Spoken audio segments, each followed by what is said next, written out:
దేశంలోనే ప్రజాస్వామ్య వ్యవస్థకు అత్యున్నతమైన పార్లమెంటులో మన్మోహన్ సింగ్ గారు ప్రధానమంత్రిగా ఉన్నప్పుడు పార్లమెంటు సభ్యులుగా అడుగుపెట్టాం. పార్లమెంటు సభ్యులంగా వారి దగ్గర నుంచి ఎంతో నేర్చుకోవడమే కాకుండా తెలంగాణ సాధనకు సంబంధించిన ఉద్యమంలో వారు చూపెట్టిన మార్గదర్శకత్వం ఈరోజు తెలంగాణ సాధనకు ఉపయోగపడ్డది. ప్రజాస్వామ్యము, పార్లమెంటు వేదిక మాత్రమే పరిమితం కాకుండా మన్మోహన్ సింగ్ గారు ఆర్థిక సంస్కరణ లోపల ప్రధాని పివి నరసింహారావు గారికి సన్నిహితంగా ఉన్నటువంటి ఒక సంస్కరణవేత్త.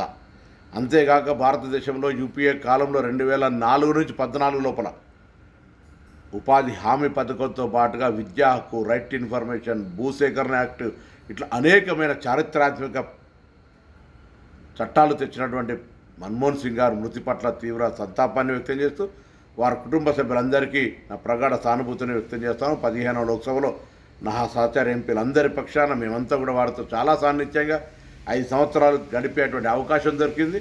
దాని తదుపరి కూడా అనేక సందర్భాల్లో ఢిల్లీ వెళ్ళినప్పుడు కలిసేవాళ్ళం. ఈ మధ్య 3-4 సంవత్సరాలుగా వారి అపాయింట్మెంట్ని మంత్రి అయిన తర్వాత కలవడానికి ప్రయత్నం చేసినాము.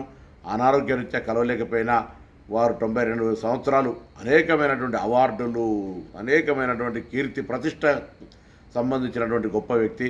వారి ఆత్మకు శాంతి చేకూరాలని, వారిచ్చిన సాన్నిధ్యం భవిష్యత్ రాజకీయాల్లో తప్పకుండా మాపై ప్రభావం చూపెడుతుంది.